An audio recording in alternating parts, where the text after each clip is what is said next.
All right, everyone, welcome back into another Prize Picks and Underdog video. Going to be touching on the top prop bets that we have today on both sites, but mostly concentrating on Prize Picks today because it is a Taco Tuesday day, which, as I like to refer to it, is Profit Day. And so for those of you that might be confused when I say Profit Day, well, here is a video that I made going over like a simple profit strategy that you guys can use on really any time that we get a discount square or free square. Obviously, Taco Tuesday, we get at least 3 squares per day. Take a peek on that. If you guys have been struggling on Taco Tuesday or maybe just struggling to build your bankroll, that's like a kind of risk-free approach that you can take. And so I just want to call that out. If you guys are ever confused what I mean by, make this bet 5 times individually to ensure yourself profit, that's what I'm referring to. And so when we look at the recap from yesterday, this was the approach that I was going with the Christian McCaffrey free square. I was wanting you guys to pair these up individually with that Christian McCaffrey free square. Now, unfortunately, and this is the annoyance of NBA content, and it really sucked because if I literally finish the video like 10 minutes later, I give you guys a slip that probably goes 4 for 6. Like, I'm not getting away from these two, but these two ended up flipping. And what I mean by that is their over fantasy scores were then favored. And this was something I called out and pinned on the video yesterday. That's very rare that happens, but when it does, guys, when we get a bet that I recommend, especially for the bet of the day, and it flips, I'm going to call that out in the comments section.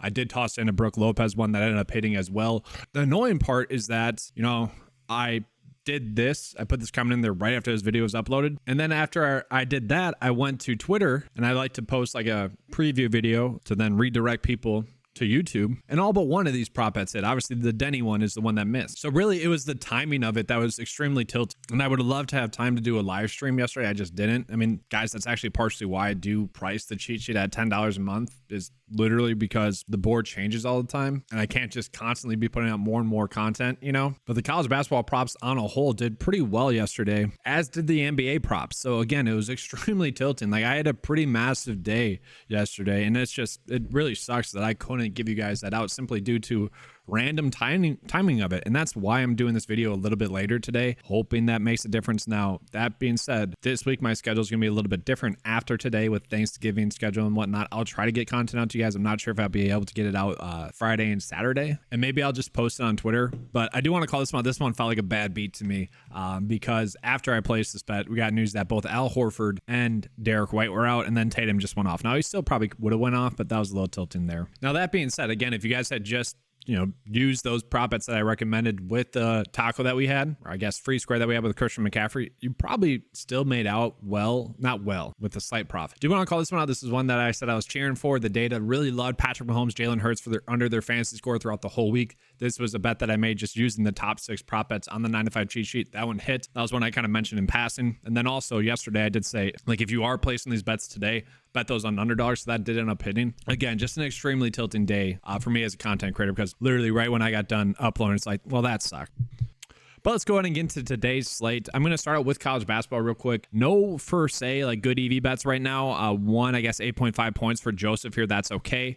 Do want to call it this fantasy score prop. That is seemingly a good one for college basketball with Garcia. Now, I do believe as the day progresses, we're going to get more props for college basketball. That's something that happened yesterday, and so that's what I'm kind of hoping for. But let's go ahead and get into the slate today. So right now we have about 3 hours left of the Joel Embiid taco. And so again, my strategy is going to be more for the everyday person. I always say though, like, whatever Taco Tuesday strategy you have, if you're just putting all the allotment on one bet that you really like, or 4 slip bet, or you're doing 5, 6 slip bets, that's fine. What I recommend is kind of information based off of the everyday person. The everyday person is trying to build their bankroll. They can't do with the roller coaster that can be prop betting, especially on prize, especially chasing those 6 slip bets. So what I always recommend is betting 5 individual bets with that taco, knowing that you only need to hit 5 bets total on the day then to break even, and 6 bets total to profit. Obviously, the more the merrier, but again, whatever strategy you have, please stick to that. And then we just look at, just real quickly, I want to start out with NFL. Now I'll get into NBA. This is funny. I was actually going to come in here to call out the good EV bet that we had for CeeDee Lamb at 6.5 receptions. PrizePicks has actually went ahead and bumped it up to 7.5 now, where the under is being favored. That's kind of crazy there. So now you could actually be betting the under. That's extremely interesting. I already made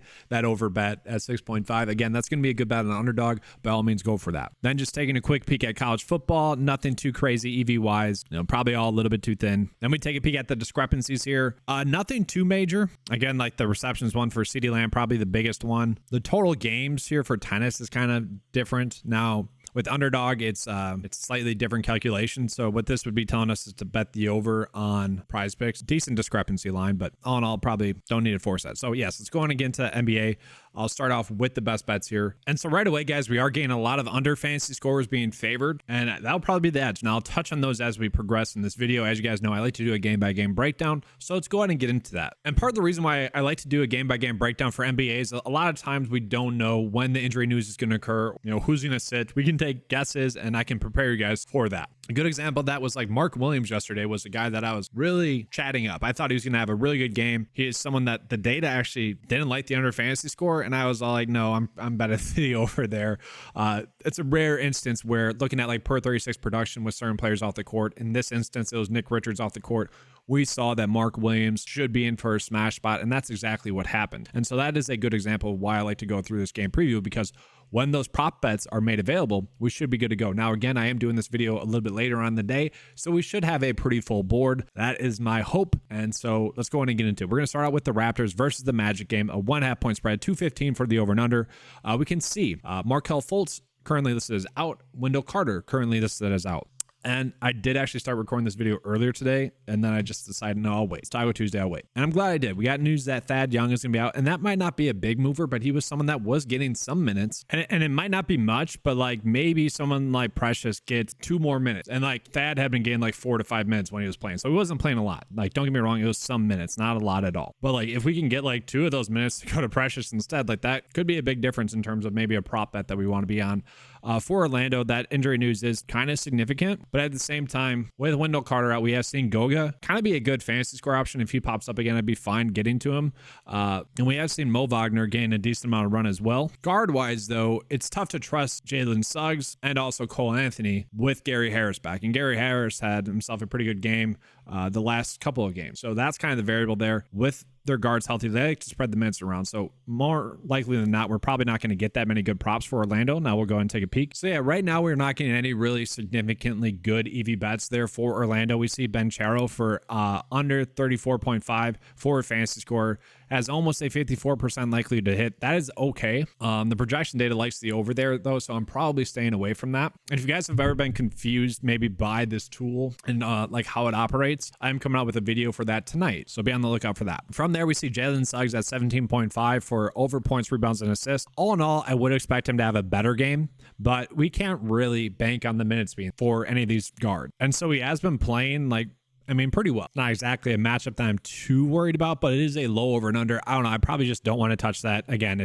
we have some good bets already. Don't need to force any. And then Goga, yeah, he's actually now popping up as a good fantasy score prop bet today. So yeah, let's just go ahead and move on into Toronto, seeing if we're getting any good bets there. And we did see like Scotty Barnes for under fantasy score was one that was being favored. I do want to touch on that because I don't know exactly if I agree with that. We do see both the average sportsbook line and also the projection data are saying bet the under. The average sportsbook line is actually favoring the under at about 54% at 38 as well. So all in all, the data is telling us to bet the under. And if there's one thing where I have struggled, I guess lately, it's just not blindly trusting the data a little bit more. I think Monday Night Football was a good example of that. Like my best slip was one that I did that where I just did Hurts, Mahomes, and AJ Brown under fantasy score. That's what the data was telling us to do, and it worked out. That's what I kind of feel like we should do here with Scotty Barnes. I guess the unfortunate side of me doing this a little bit later is that this already got bumped down a little bit, which is a little bit annoying. This was a small bet that I placed already today, but all in all, still at 38.5. We are still seemingly gaining a decent edge there. We do see OG for over 1.5 turnovers, projecting it at 2. Again, I don't think we're going to have to force this one in there. We know Suggs is someone that can get some steals and whatnot.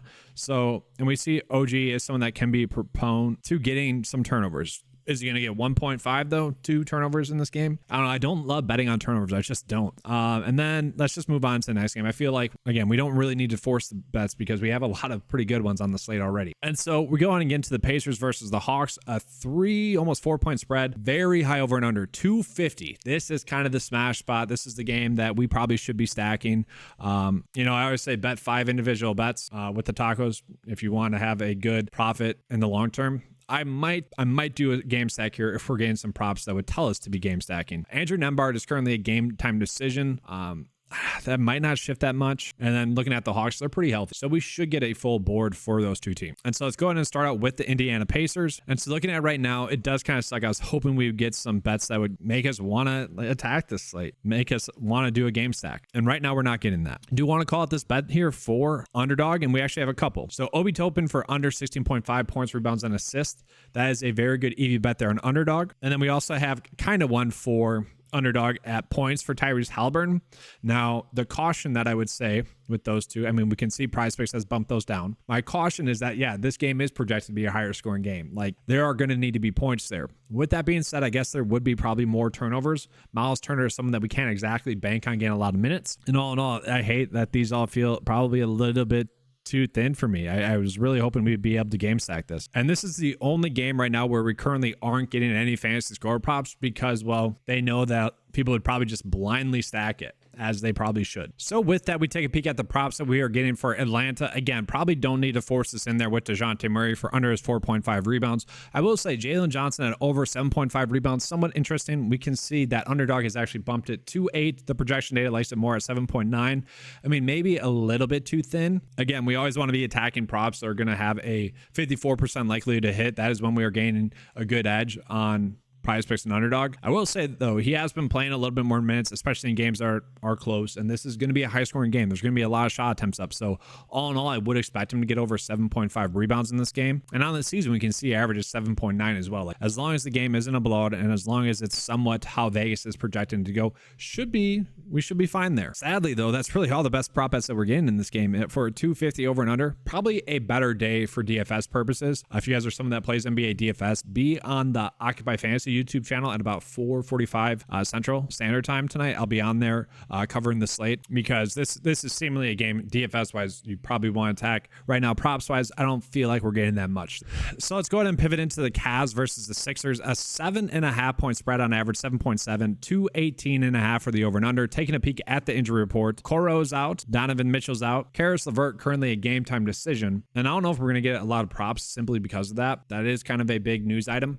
And then Kelly Oubre is out, but Nick Batum is currently back. So like Tobias Harris had been someone we had been targeting a bunch with Batum out, and also Melton. And I'm actually curious. I want to take a peek as to how Melton played specifically with Batum back. I guess we can't really tell. I was going to say, like, was he getting that closing game minutes? Because that's been the issue with Melton with all the prop bets that we've been getting for him. A lot of them have been reflected in him getting the final rotation minutes, and that had been something that wasn't happening. And so yeah, that game was a blowout. We can't really tell. So to me, probably still a little bit too risky. I would assume maybe with Batum back that he might not get that final rotation minutes. He has been playing well. Maybe he played himself into more minutes, but again, this game does have potential to be a blowout, so I don't know if that is something we would need to go in on. Let's just take a peek at the props that we're getting for this game. Yeah, I don't like this. Tyrese Maxey for under rebounds and assists at 10.5. You can already see that underdog has bumped it because it has a 54% chance to hit. But all in all, if that's an EV bet that we're going to get, I'm going to be fine with betting that. We do see Joel Embiid for over 46 for points, rebounds, and assists. Very interesting line. We can see the average sportsbook line would actually have it at 45.8, but they would kind of be favoring the over at that line. And so I think that's why PrizePicks is bumping it up to 46. I don't know why underdog would actually be bumping it to 46.5. That's kind of interesting. And currently those are the only prop bets. No, we're getting Melton. Okay, we are getting Melton and we are getting Harris. Okay, they're not the best ones. I do want to take a peek at Melton, specifically his fantasy score, and we can see probably a little bit too thin. Like if we knew for sure that he was going to get the minutes, I'd be fine with that. I don't mind Maxey for over fantasy score as well. Like I would say this is probably undervalued. He's been someone that's underperformed lately after a career game. He's had a few letdowns. That career game I'm referring to was this game, and then since then, not been as dominant, but kind of settled in and has been playing fine. Like, I don't know, all in all, I still think the fantasy sports industry, specifically basketball, is probably undervaluing him a little bit. Now, it's not exactly a matchup I feel the need to go out of our way to target. And so let's go ahead and flip and get into Cleveland. So Cleveland, we do know that they're going to be without Donovan Mitchell. They also have the potential to be without Karis LeVert. He's currently questionable. If he were to sit, that would just mean Garland should better get over his fantasy score. We are seeing that is actually going to be one of the better prop bets for over fantasy score. And I think I would actually like it a little bit more than what the data is suggesting. Like it is about a 54% likelihood to hit. I'm probably saying, yes, we're okay with betting that over. And so with Mitchell off the court, we see Darius Garland has a 34% usage rate. He averages 37 fantasy points per 36, averages 26.2 points, 4.4 rebounds, 5 assists, 1 steal. He does get 5.5 turnovers, and that is a big concern, especially on PrizePicks and Underdog as well, as compared to like FanDuel or DraftKings, because a turnover is -1 point. On those other sites, I believe it's only 0.5. And I think we can see that echoed here. Like that's a good example. 5 turnovers there, only 34 points. There he only had 31. And the matchup with Philly, shooting guard wise, tough, as we can see by Mitchell. Point guard wise, not terrible. All in all, I don't know if we need to read into that too much. I do think there's a chance that we get more than 36 minutes out of him. And yeah, he's projected to get 38 minutes. So if that happens, that per 36 production where I said he's averaging around 37 fantasy points per 36 should be a little bit higher than that. Again, to me, the biggest reason why this would miss is too many turnovers and not enough steals or blocks to negate that. Now, I do want to show you guys the production, or list off the production with LeVert off the court, because then Garland averages 43 fantasy points per 36. Usage rate is the same, gets a few more shot attempts up, and actually has a little bit less turnovers per 36, which is kind of strange. So all in all, he's someone that if LeVert is out would actually get a bump. If LeVert plays, still has a bump with Donovan Mitchell off the court, becomes a little bit more risky. Then from there, we are seeing Jared Allen for under fantasy score. I think this could be a matchup thing going against Embiid. Basically, he's going to be less likely to, 1, get over 30 minutes, which he is still on a minutes limit, but 2, he's going to be more prone to turnovers and he's going to be less prone to getting some blocks. I think Denver is actually a pretty good example of that. And so we can see he's been close. If he were to get randomly more minutes, not have his minutes limited, he probably could get this over. But all in all, I think we would be favoring the under fantasy score. Then I do feel the need to mention Max Strus as well, because, I didn't really mention Okoro being out for Garland, like how much that helps him. With Okoro off the court, it is a small sample size, but Garland would average 36% usage rate and a 40 fantasy points per 36. So again, favoring there. Max Strus, though, is actually a player that benefits a lot with those two players off the court. Averages 15.2 points, so about a point more, 6 rebounds, so 0.2 more, and then 3 assists, so a slight dip in his assists. He does average about 30 fantasy points per 36, so all in all, he just becomes a safer option. But again, if LeVert is out, then Strus is going to be someone that is forced into more minutes as well. Now, he is kind of bumped up a little bit with his props simply because he is coming in off of a pretty good stretch of basketball. So now we go on and get into the next game. We got Portland Trailblazers versus the Phoenix Suns. Almost a 13-point spread, 223 for the over and under. And so I kind of mentioned this in passing. I think going forward with Portland, I might just run out some slips where I'm either betting them all for the over or betting them all for the under, and that is really just predicated on the game being a blowout or the game staying close enough for long enough. Now, Malcolm Brogdon being a game time decision is a little bit worrisome to that idea. I'm not expecting him to play. We'll see. But Scoot Henderson and Simons are still out, so that's going to mean Sharp, Mays, Aiden, and Grant are still going to get a heavy concentration of minutes. And so with Portland, the issue has been that they are getting blown out a bunch, and we can see the best bet that we currently have is actually Jeremy Grant for under his fantasy score. And again, that's probably assuming that the game's a blowout. I would say Sharp for his under would make sense for fantasy score. That is basically a 51% likelihood though for him to get the over. We scroll down, we're going to see Aiden is basically a 50-50 split there. And so let's actually take a peek at Grant. But I do just want to mention like them in general, Portland, because last game they got blown out. Skylar Mays only played 26 minutes. Sharp only played 24. Grant still got a decent amount of run, but only 27 minutes. And then Aiden as well, 24 minutes. And so that is honestly something I could see doing in a game that's a 13-point spread, is kind of just running out a slight stack of just all of them for the under. Now, we did see Grant is going to be the best under bet. Let's take a peek at that specifically. Yeah, we can see for the most part he has been struggling. And as long as this game is a blowout like Vegas thinks it's going to be, then Grant is going to get the under fantasy points. That is seemingly a big edge that we are getting. And a lot of his production is very much points based. Like he could get 26 points and maybe still not get the over fantasy score. Again, though, with Vegas thinking that this game is going to be a 13-point spread, it's tough for me to imagine him getting 30 minutes. And with that, then he's not going to get the over fantasy score. Now, if he does get the over fantasy score,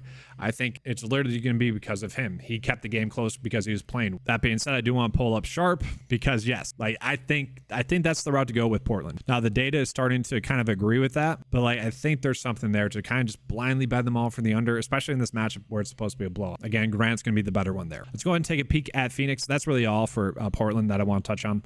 Let's go ahead and get into Phoenix. So Phoenix, we do know that Bradley Beal is going to be out in this game. Booker is expected back. Very interesting though that the data really doesn't like Grayson Allen and Eric Gordon. I would imagine that's probably because the day is not expecting them to get a lot of run. Let's take a peek at the minutes for Grayson Allen, 24. So yeah, if he only gets 24, I think we could see him getting the under there. Then Eric Gordon, who is coming in off of an awesome game, is projected to get 31 minutes. Maybe that's just a situation where he is coming in off of a good night and the data is saying, all right, kind of regress back to your mean, have a bad night. Maybe. I will say the projection data is favoring the over there, so not as good of a bet as Grayson Allen seemingly. I do want to look at their minutes in terms of like blowout run. So Eric Gordon did have a couple of good games in a row. I want to point that out. He definitely did. Against Utah twice. That's a very good matchup for him. And really for the whole team, that was a very high scoring game. Do want to call out this. This was a blowout against Minnesota, 29 minutes in that game. But we got to remember, Booker's back, so the usage rate for Eric Gordon is going to go down. Like, he shot the ball 16 and 12 times in those games, which I doubt would happen this game in a game that's a blowout. But really, it comes down to, we would probably only want to bet one or the other, whether it's Grayson or Eric Gordon. Allen's minutes seem to be pretty locked in, though. And so, again, I just said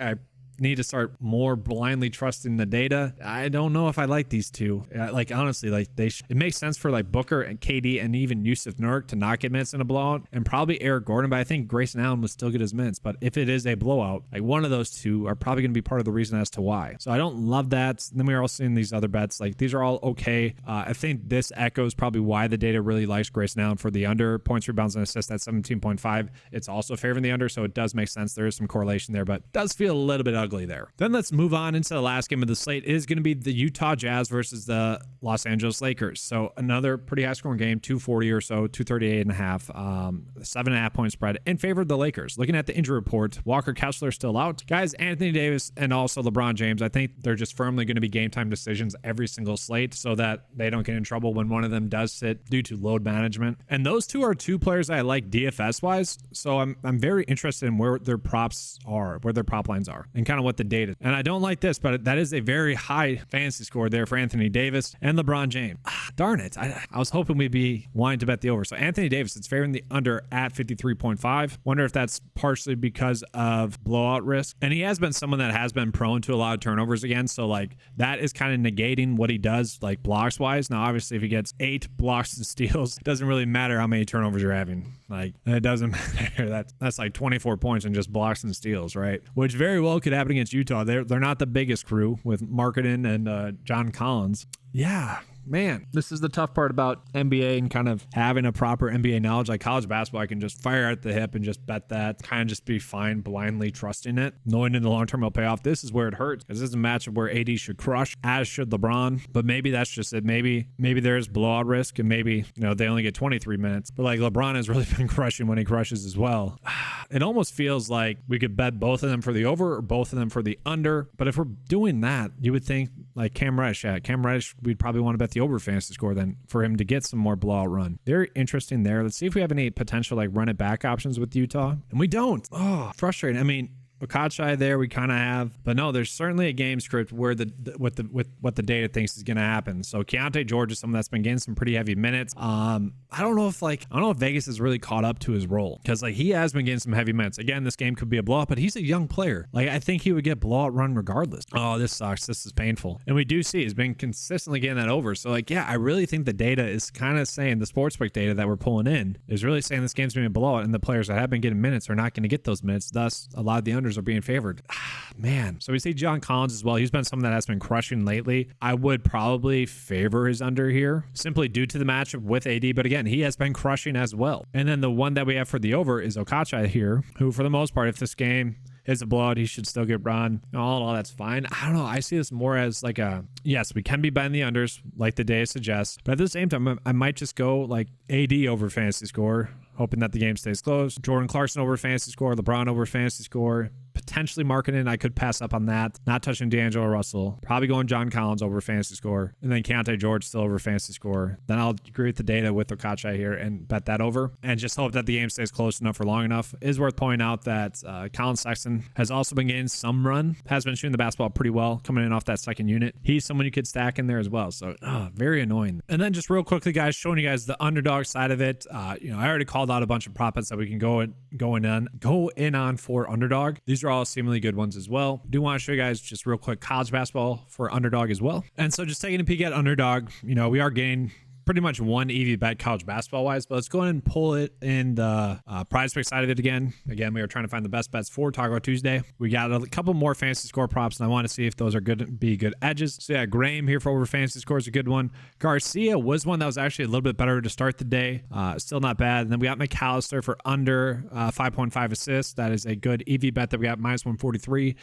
So a 54% chance to hit. So we got a pretty good allotment of fantasy score props. Graham Mike, I just want to point out that he has over the past 3 games only gotten the over once. So, don't love that. And then Garcia, been a little bit more consistent. 4 game sample size has gotten the over every single game except for 1. And then just for what it's worth, like yesterday, we did see we had some pretty massive edges in college basketball. Right now, we are not getting that. Again, this could change throughout the day. We might get more. Worth calling out one decent edge that we have between PrizePicks and Underdog. Actually, never mind. My eyes, I thought that was 25. So no, we're getting the same message across the board for both Underdog and PrizePicks. And so before I get into the data, I did just refresh it all. And so we are getting a lot of under fantasy score bets today, and just a couple of over fantasy score bets. But again, we can see that this is typically going to be the edge that we gain. Basically, all the best prop bets that we have are fantasy score bets. We got Jalen Smith for over fantasy score as one that popped up in that Indy game as well. So DeAndre Hunter for under fantasy score in that same game. Bruce Brown under fantasy score in that same game. But yeah, definitely an interesting day prop betting, that's for sure. Again, like I might agree with the data and just run out stacks with this. Like Gordon Allen under, I might do that with Utah as well. Same thing with Anthony Davis. Don't love it. Don't love it. So I will admit the bet of the day does not give me the warm and fuzzies. I'm okay with Jeremy Grant under fantasy score. I'm okay with Scotty Barnes under fantasy score. I will say Grayson Allen and Eric Gordon both gain under fantasy score. To me, that doesn't really correlate too much. I did kind of force in Garland for over fantasy score. Again, I'm kind of hoping LeVert sits. That should only help Garland out. But with Mitchell and Okoro out, he has been someone that does average about 40 fantasy points per 36. He's projected to get 38 minutes. Graham Mike, again, if you look at the game log, don't love that. I'm kind of just trusting the data there. There are other ways that you could bet here. We have a big plethora of boards or prop bets on the board today that we can bet, especially for fantasy score. And I would say there's probably game stacks that we could run out here, like Bogdanovich, Hunter, Bruce Brown under fantasy score, and then pair that up with Jalen Smith over fantasy score. We do have a lot of correlated slips that we can run out there. Again, for the Utah game, we're seeing, under George, under John Collins, under Anthony Davis, and then maybe a Kochai for over, maybe some correlation there. Yesterday, I was perfectly fine firing at the hip, and I will do that again today. It's just, I don't love it as much today because, again, it's probably just knowing too much basketball knowledge and covering it each and every day in detail. But yeah, it's a little bit ugly. Hoping for just 50% with these. That way we're having a good day with the tacos that are made available. That is going to be all though for this video. Make sure to give a like and subscribe. Hit that notification bell as well so you're not missing on any of the great coverage here. Thank you guys for watching. If you guys want access to that 95sports.com cheat sheet is available for just $10 a month. I will be doing a preview video that'll be releasing tonight with that as well. Thank you guys for watching. Let's have a good slate. And as always, let's keep cashing.